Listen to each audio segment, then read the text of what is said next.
Sir sir কি হয়েছে sister? অসত্যি একটা সিগন্যাল আমাকে বলাইছো কেন পিছনটা? স্যার আপনি কোথায় যাচ্ছেন স্যার? তুমি জানো না আমার আজকে একটা লাঞ্চে ডিনারের দাওয়াত আছে, আমি সেখানে যাইতে আছি। স্যার একটা রোগী তো টেস্ট করে গেছে, আপনি সেটা রিপোর্ট করবেন না? আর রুগীর রিপোর্টটা হ্যাঁ তুমি লিখে দাও, সমস্যা কি? স্যার আমি কিভাবে করবো? আমি করলে যদি ভুল হয়? তুমি ভুল লেখলে রুগী কি হেয়ে বসবে? কি বলেন স্যার? রোগী না বুঝলেও যেই ডাক্তার তাকে পাঠিয়েছে সেই ডাক্তার তো বুঝে ফেলবে।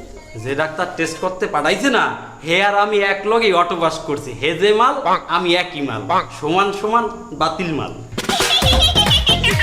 আর ওই যে তোমার বিয়ে জানি কবে?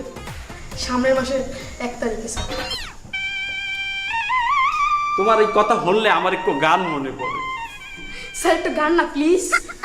আজও প্রতি রাত জেগে থাকি তোমার আশায়, তুমি চলে যাবা তাই বিড়ি থুইয়া গাঞ্জা খাই। তুমি